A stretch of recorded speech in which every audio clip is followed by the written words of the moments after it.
All right, Shalom, Shalom, Israel. First and foremost, I want to give all praises, honor, and glorification to the Most High God, Yahweh, Ba'ashem, Hamashiach, Malak, Yahweh Shai. Yahweh being the name of the Heavenly Father, who the world calls God, and Yahweh Shai being the name of his beloved Son, who the world called Jesus Christ, whom is the anointed Savior of the nation of Israel. His brother Malachi coming at you with another lesson. Most High willing, this lesson is edifying to the flock, and this lesson is entitled The Mischievous Inventions of the Enemy. The mischievous inventions of the enemy. So we're going to play a little bit of this video. As you can see, we have Nero here because through the spirit, we believe that this man could possibly be Nero back in the regeneration. Donald Trump, whom is our chief enemy because he's an Edomite. The scriptures speak about all the enemies of the Israelites in Psalm the 83rd chapter. Right? Matter of fact, let me bring that out. Let's get Psalm the 83rd chapter. And we're going to start at verse 1. This is Psalm chapter 83 and verse number 1. It says, Keep not thou silence, O Yahweh. Hold not thy peace, and be not still, O Yahweh. For lo, thy enemies make a tumult, and they that hate thee have lifted up the head. And who are those that hate us? Our enemies. They have taken crafty counsel against thy people, and consulted against thy hidden ones. The hidden ones are the Israelites, because for a long time we didn't know who we were. Majority of our people still don't understand and know that they're Israelites, the real Jews according to the Bible. Verse 4. They have said, Come, and let us cut them off from being a nation, that the name of Israel may be no more in remembrance. So that's what they say. They say, Come, let us cut them off from being a nation. Let us destroy. Let us obliterate. Let us keep them docile and keep them in sin so we can continue our rulership on the earth. Verse 6. The tabernacles of Edom. Verse 5. Salakia. For they have consulted together with one consent. They are confederate against thee. So all these nations we about to read about are in cahoots. And they are against us to keep us low and keep us oppressed. The tabernacles of Edom. So the chief enemy are the Edomites. Who are the Edomites according to the Bible? So-called white man. Right? Let's prove that. Let's get Genesis chapter 36 and verse number 1.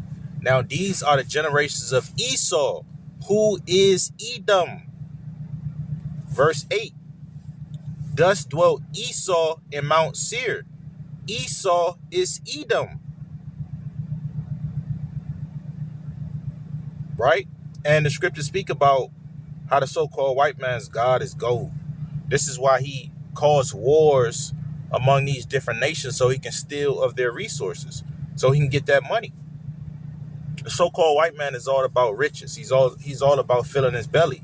But his belly is never full because he's covetous. Scriptures also speak about the red dragon in Revelation the 12th chapter, who was Esau. And also, let's get Revelation chapter 6, verse 4. Start at verse 2. It's like in verse 3. And when he had opened the second seal, I heard the second beast say, Come and see. And there went out another horse that was red, and power was given to him that sat thereon to take peace from the earth, and that they should kill one another. And there was given unto him a great sword. So this second seal being opened up, and this horse coming out that's red is talking about the so-called white man. And he was set up to take peace away from the earth. When he began to utilize his blessing, as it states in Genesis the 27th chapter, I want to say in the 40th verse on down, Esau began to utilize that blessing during the so-called Renaissance period, or the rebirth, when they whitewashed all the images, when they told you that God was white, when they told you that all the mighty men of the scriptures were white men. And when he took down and destroyed Israelites with the sword during the dark ages.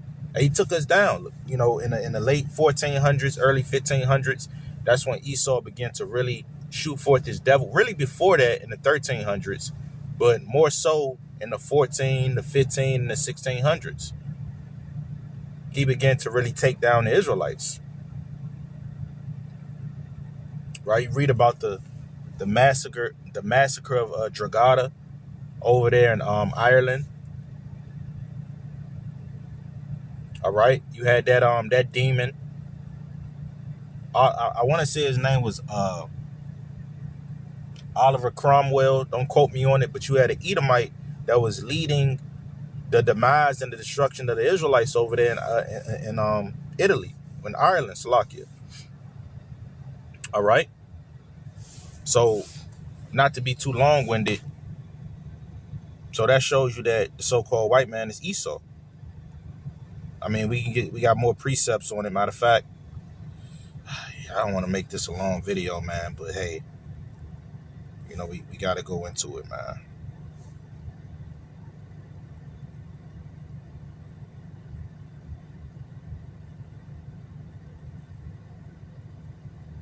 Let's get Amos chapter 1 and verse 9. It say, thus saith the Lord, for 3 transgression of Tyrus, and for 4, I will not turn away the punishment thereof, because they delivered up the whole captivity to Edom, and remembered not the brotherly covenant. Right, so the Tyrus are the Hamites. The Hamites and the Ishmaelites got together and they sold us to Esau, who is Edom. So Amos chapter 1 verse 9 is the same prophecy as Joel chapter 3 and verse 4, proving that Esau is the so-called white man. Yea, and what have ye to do with me, O Tyre and Zidon, and all the coast of Palestine? Will ye render me a recompense? And if ye recompense me swiftly and speedily, will I return your recompense upon your own head? Verse number 5. Because ye have taken my silver and my gold, and have carried into your temples my goodly pleasant things. The children also of Judah and the children of Jerusalem have ye sold unto the Grecians, that ye might remove them far from their border. Right, so it say the children of Judah and the children of Jerusalem have ye sold unto the Grecians. So the Hamites and the Ishmaelites got together and they sold us to the Grecians, who are the Greeks, the so-called white man. Same prophecy in Amos, the 1st chapter, but in Amos, it calls them the Edomites. Same people. All right. So let's go back to this video. We're going to play this. You know, this is not going to be a long video.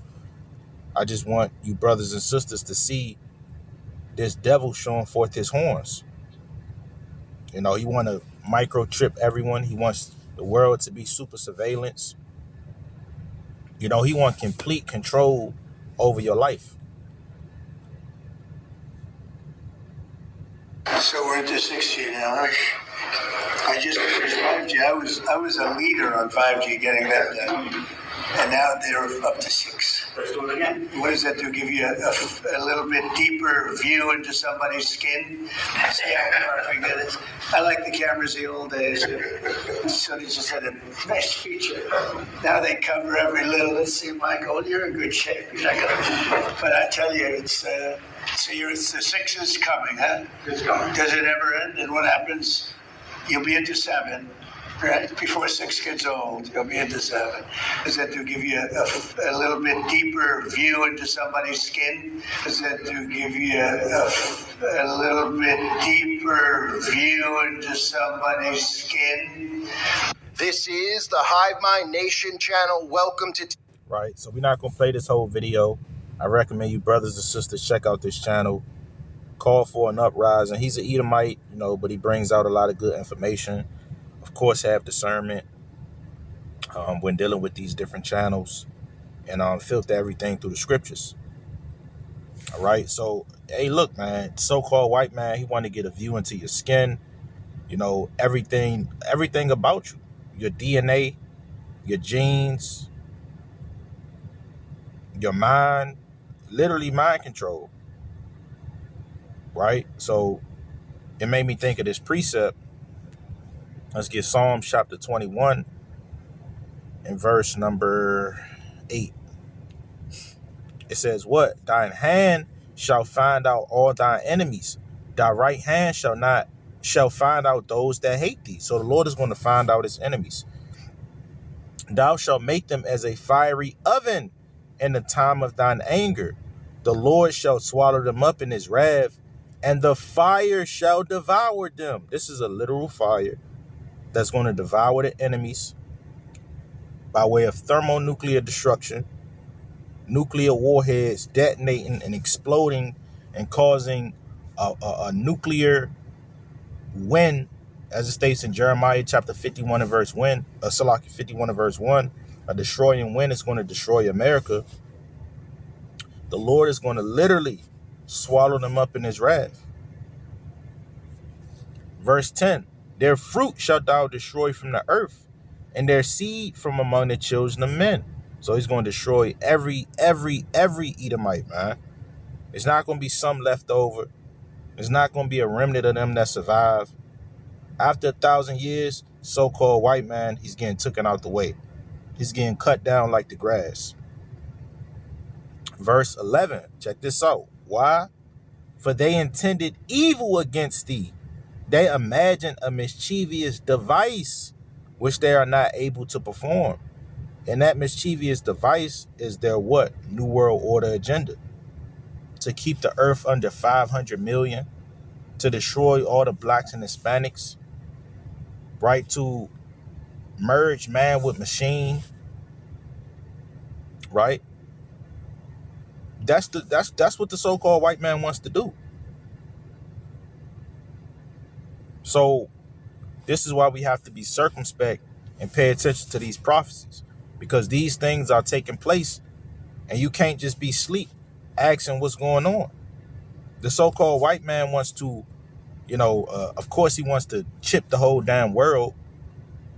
Now, although we don't agree with that being solely the mark of the beast, because we see the mark of the beast being more so spiritual, but even on the physical level, the so-called white man, he wants to brand you. He wants to trace you. He wants to know where you at 24/7.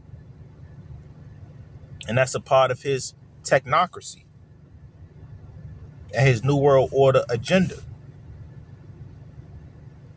Right? So we're going to get one more precept. Let's get Job chapter 5 and verse 12.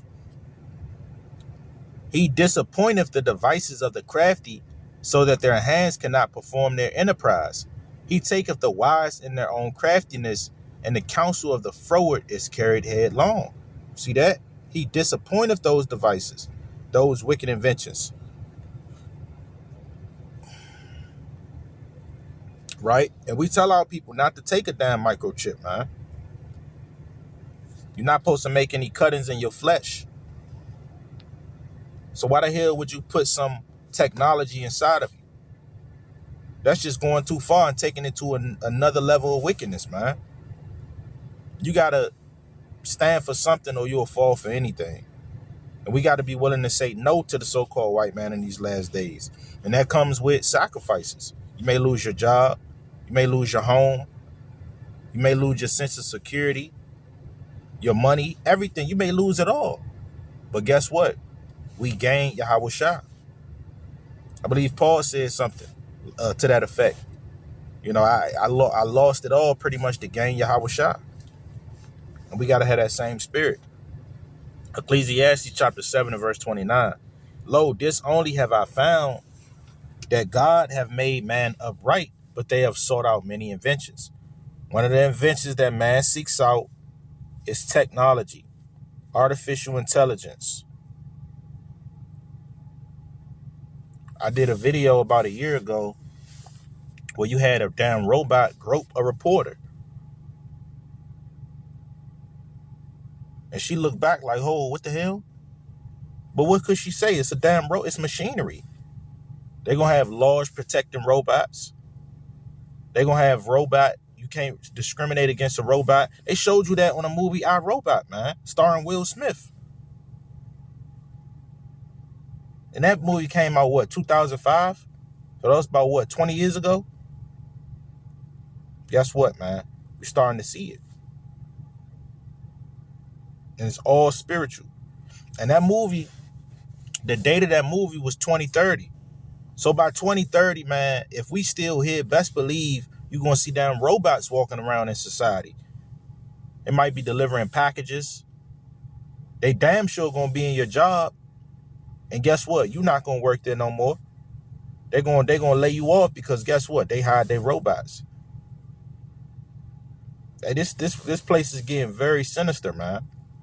I mean, it's been wicked, but it's getting even more dark. That's why we got to cleave to Yahweh Shem Yahushua in these last days. Lo, this only have I found, that God have made man upright, but they have sought out many inventions. So these wicked inventions are being sought out. And this so-called white man believes he's so prudent.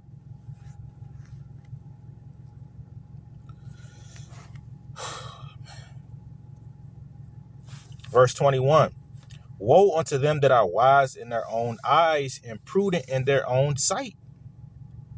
Woe unto them that are mighty to drink wine and men of strength to mingle strong drink. So that wine, that strong drink also represents knowledge and understanding on the left-hand side. So they mighty to drink that wine. And the nations are as well. They drunk of the wine of the wrath of her fornication. They all in a race to see who can, get the most technology and who can lead the world in technology. And it's all for what? World domination. So pay attention, man. Be circumspect. Watch the prophecies. We'll end it off with Ephesians chapter 5 and verse 11.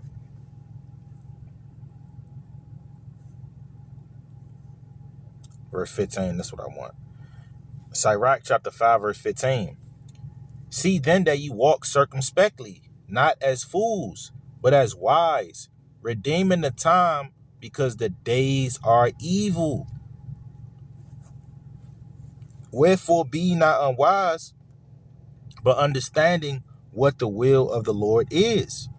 And be not drunk with wine, wherein is excess, but be filled with the Spirit. So don't be drunk with wine on the spiritual level, but also on the physical level. Because now you got they so-called New Year's coming in. And I'm going to do a video on that, Lord willing, because this is not the original and the God-given New Year. How the hell can the New Year fall smack dead in the middle of the winter? Right? When you look around you, it's damn snow on the ground. You know, look at my damn windows, got all type of ice on it. It's not the New Year, man. The New Year is what? Let's get Exodus chapter 12 and verse 1. It's simple. The Lord told us what it was. But they mocked us. They called us April Fools. That's where you get April Fools from, because you still had Israelites holding fast to the calendar that Israelites follow. Hebrew calendar. So during that time, they say, you know what? The world was shifting more into keeping January 1st as the beginning of the year. And you still had Israelites keeping April as the beginning of the year. And they was mocking the Israelites, calling them April Fools. So you got to know history, man. You got to know what's going on. So this is Exodus chapter 12 and verse 1. And the Lord spake unto Moses and Aaron in the land of Egypt, saying, this month shall be unto you the beginning of months. It shall be the first month of the year to you. All right. And that month is what? The month of Abib.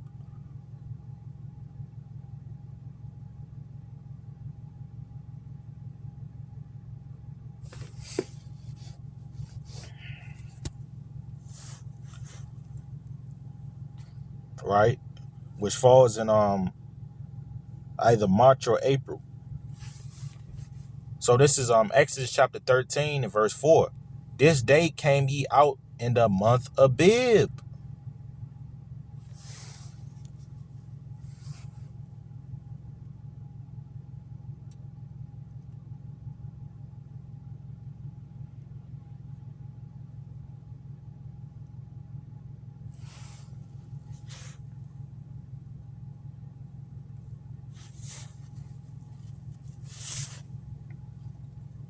All right.